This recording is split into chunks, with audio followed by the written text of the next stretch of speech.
د طالبانو مرکچی پلاوی کابل ته رسېدلی.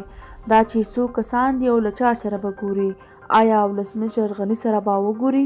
دا ټول حال راسره په دې ویډیو کې کتلی شئ. درنو لیدونکو سلامونه، نیکې هیلې مې ومنئ، وخت مو په خیر.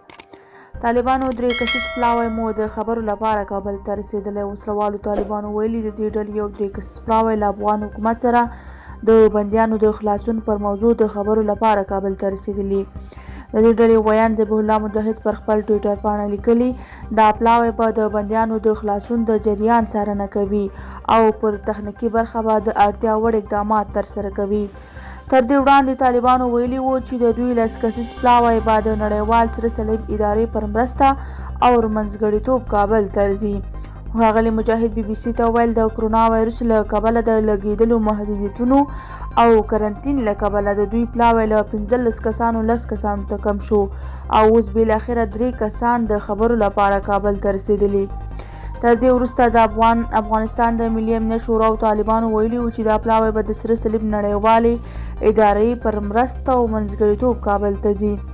د یادونې وړ ده چې د افغانستان د ملي امنیت شورا ویلي وو د مارچ پر 21 نیټه به د طالب بندیانو د خلاصون بهیر پیل شي، خو د دې شورا ویان جاوید فیصل نن سه شنبه BBC ته وویل نن دا بهیر نه پیلېږي.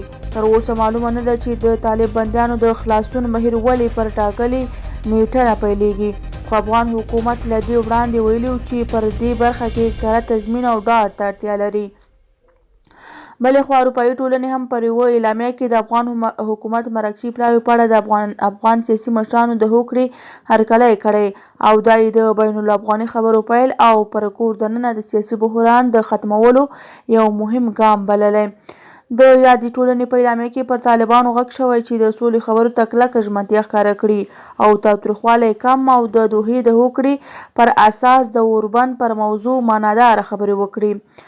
اعلامیه کې راغلی و چې د بندیانو د خلاصون برخه کې پرمختګ شوی او د حکومت لخوا مرکچی پلاوی هم اعلان شوی، نو د بین الافغاني خبرو ځنډولو لپاره نور هیڅ کوم دلیل نشته.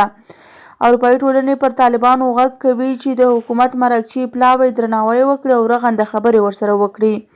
یاده ټولنه وایي که څه هم د طالبانو ټولشموله پلاوی نه لري، خو افغان حکومت دې ورسره ګډه کار وکړي.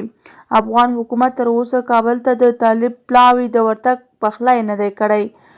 دا و زموږ ویډیو. که زموږ ویډیو مو ښه شوي زموږ ویډیو لایک او زموږ چینل سبسکرایب کړئ. له توجه څخه مو نړۍ منندوی. تر بیا ښې چارې ولرئ.